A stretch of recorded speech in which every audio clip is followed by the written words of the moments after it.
Je peux partager là. Au bout du compte, on a eu véritablement un triple épisode d'introduction. On a présenté l'univers, la rencontre de nos personnages, les enjeux, et à la fin de cet épisode, en gros, leur aventure commence.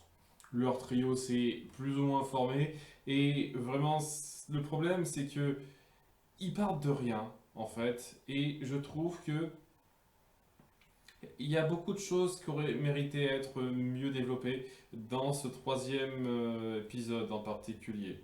C'est un peu bizarre parce que je trouve que le premier va trop vite, le second a un excellent rythme, et le troisième, c'est revenu au tard du premier en fait. C'est un peu ça. Et en fait, je dis ça, mais honnêtement, je pense que c'est surtout une question de mise en scène. Je pense qu'avec le même temps, on aurait pu donner quelque chose de pas trop mal au bout du compte, mais comment c'est rendu là, ça passe pas des masses. Ça va à peu près, c'est pas dégueulasse l'épisode, hein.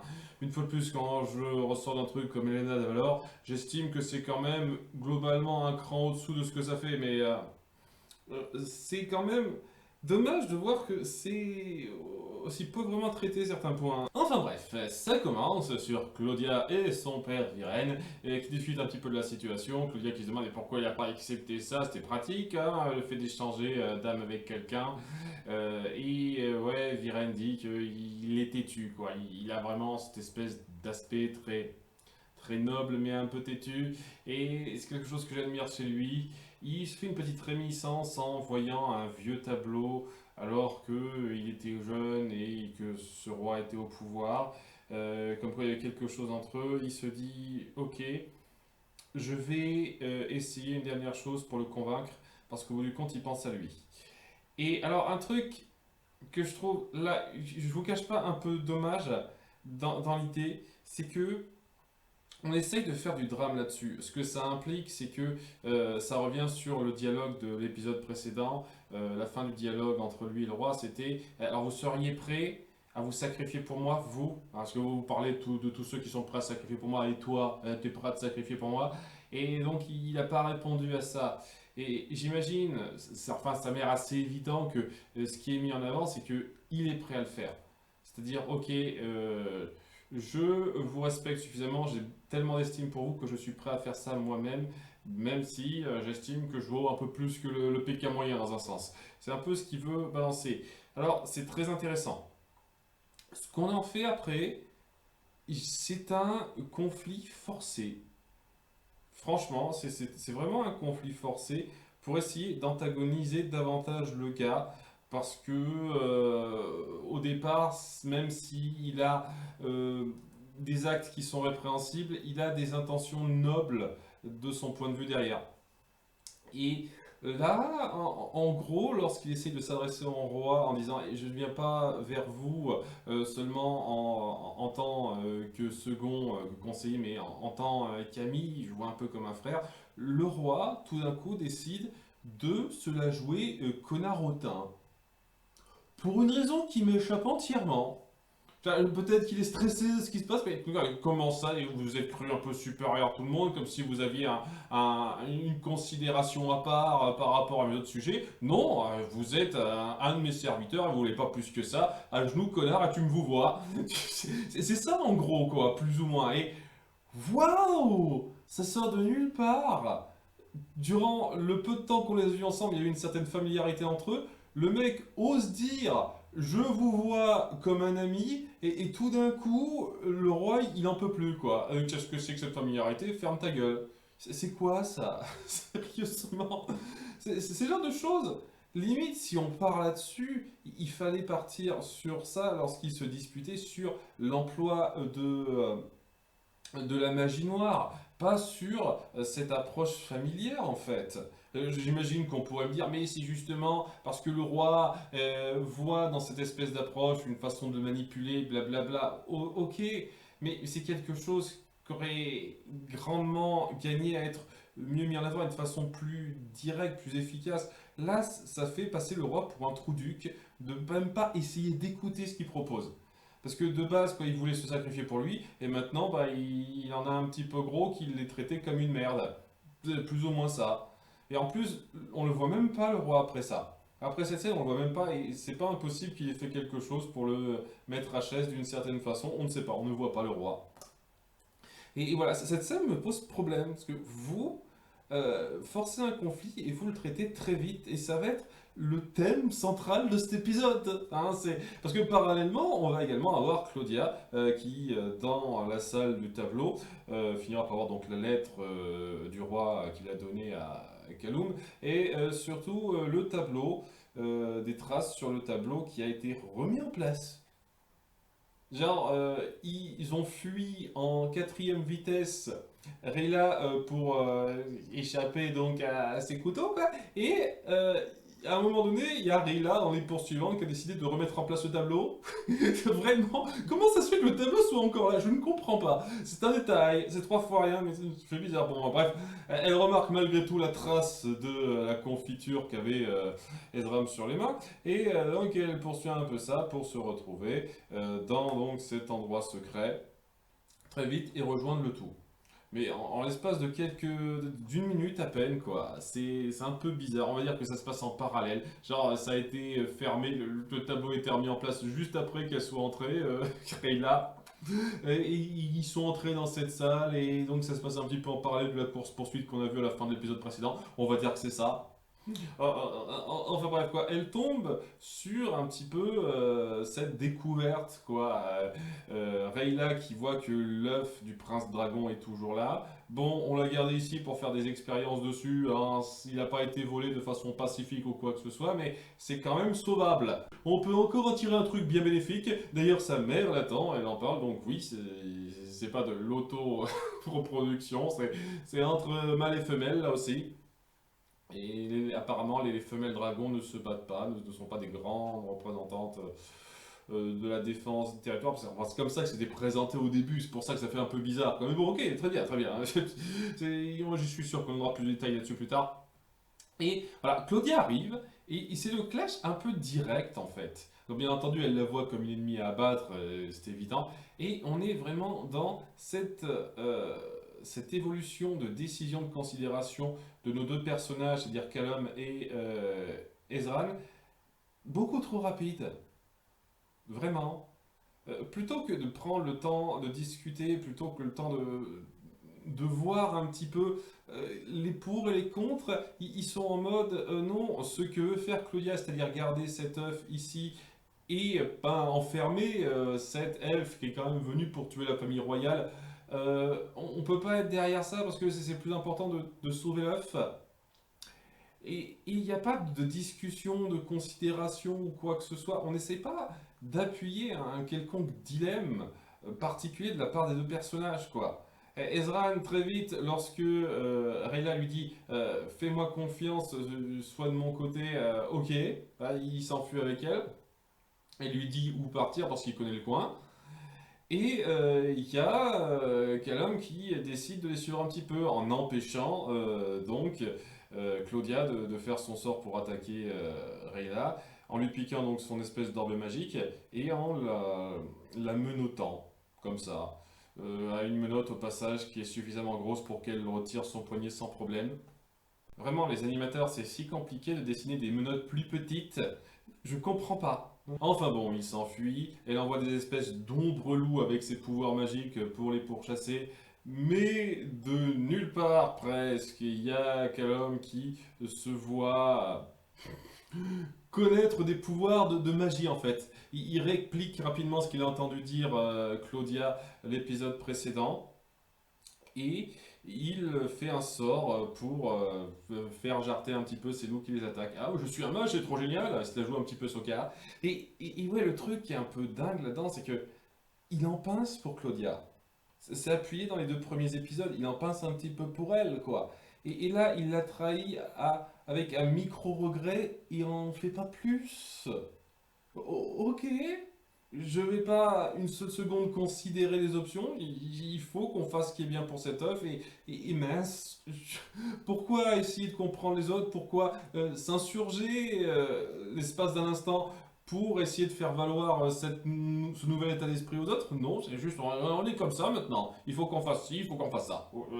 Ils vont un tout petit peu essayer de convaincre leurs proches qui ne vont pas les écouter très vite, ce qui amènera donc des conflits très rapides, pas super bien gérés. Et ça va être très frustrant en fait, cet épisode est très frustrant. Tout d'abord, il va y avoir Rayla qui se rendra sur les toits du château alors que la nuit de la pleine lune arrive pour parler à son frangin parce qu'elle saura le repérer. Enfin, une fois de plus, je dis son frangin, j'en sais rien. Ce mec s'appelle comment déjà, histoire que je m'en souvienne un moment. Runan, c'est ça, Runan. Elle lui parle en disant hey, il faut que tu m'écoutes, on a l'œuf, cette tuerie n'est pas nécessaire. Et il dit ah non, c'est trop tard, ils ont quand même tué le roi des dragons, ça mérite vengeance, tout ça, tout ça. Et ils sont en mode il faut qu'on se bute, il faut qu'on se batte.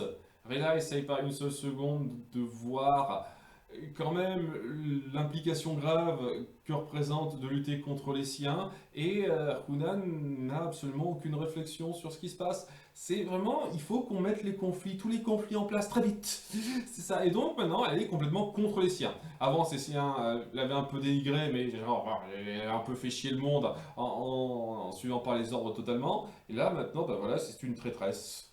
Très vite, très bien. Donc, elle va un tout petit peu l'occuper pour que nos deux jeunes se cachent, tandis que Kaloum va essayer de parler un tout petit peu au roi. On essaye de faire une espèce de petit suspense, enfin de petit moment émotion sur le fait qu'il n'ose pas l'appeler papa, parce que c'est son beau-père et que c'est le roi, tout ça, tout ça. C'est un truc qui aurait pu être un peu touchant si c'était pas juste traité rapidement dans les 2 premiers épisodes, mais oh, ok, ok, pourquoi pas. Je trouve que ça apporte pas grand chose. Mais seulement voilà, en s'y rendant, il arrive puis le moment où Viren sort de la salle et lui dit qu'il mérite pas trop de la ramener. Il y a d'ailleurs Soren qui est là et qui faut pas grand chose, il laisse un petit peu les trucs se faire. Je trouve pour l'instant qu'il est pas des masses impliquées, il est un petit peu en mode dans ces épisodes Soren. Peut t'en dire un truc quand même, on montrait qu'il y avait un début de complicité entre lui et Callum, mais en fait non, on s'en fout, c'est pas très important. Hein, ça ne le dérange pas de voir son père utiliser un sort pour lui faire fermer sa gueule à Callum par exemple. Il a un sort qui c'est un peu comme dans la petite sirène, ça lui vole sa voix. Mais bon, il la récupère très vite, hein, parce qu'au moment où ils sont un petit peu en train de se disputer par rapport à l'acte que Viren a fait, où il dit, et si ça se trouve, ton père le sait, alors que ben non, je veux dire, ou alors j'ai loupé un truc. Il me semble que le roi a dit de façon claire que vous avez détruit l'œuf. Oh, peut-être que j'ai pas fait gaffe. Mais je mets mes excuses, mes excuses. Hein, mais enfin bref, voilà, c'est pas impossible qu'il mente aussi. Hein. C'est pour ça que je pense qu'il est en train de lui mentir là. En tout cas, ouais, il se dispute, et donc il dit cache devant des soldats et Soren hein, quand même, hein, que il a piqué l'œuf et l'a gardé pour lui. Quoi, c'est quand même une révélation grave, les soldats s'en battent les couilles. Soren, les soldats, apparemment ils étaient tous au courant, j'ai l'impression quoi. Et c'est un truc aussi qui aurait pu être intéressant, mais c'est histoire de montrer, de mettre en place que Callum ne peut faire confiance à personne au château en fait. Son père semble avoir été au courant et les soldats en ont rien à foutre de l'écouter parce que Viren est trop puissant et apparemment ils sont au courant de tout avec lui, hein, apparemment. Hein. Et il est sauvé par le gong de l'attaque des 4 autres assassins elfes de la pleine lune dans un combat qui aurait mérité d'être mieux fait. J'avoue, là, je suis pas non plus super fou des combats que vous mettez en place. Autant je trouvais que la petite fuite face à Rayla dans l'épisode précédent et je sais pas, le moment où elle a coursé donc ce soldat au tout début était plutôt cool.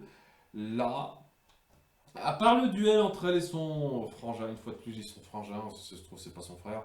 À part ce duel-là, il n'y a rien de folichon, quoi.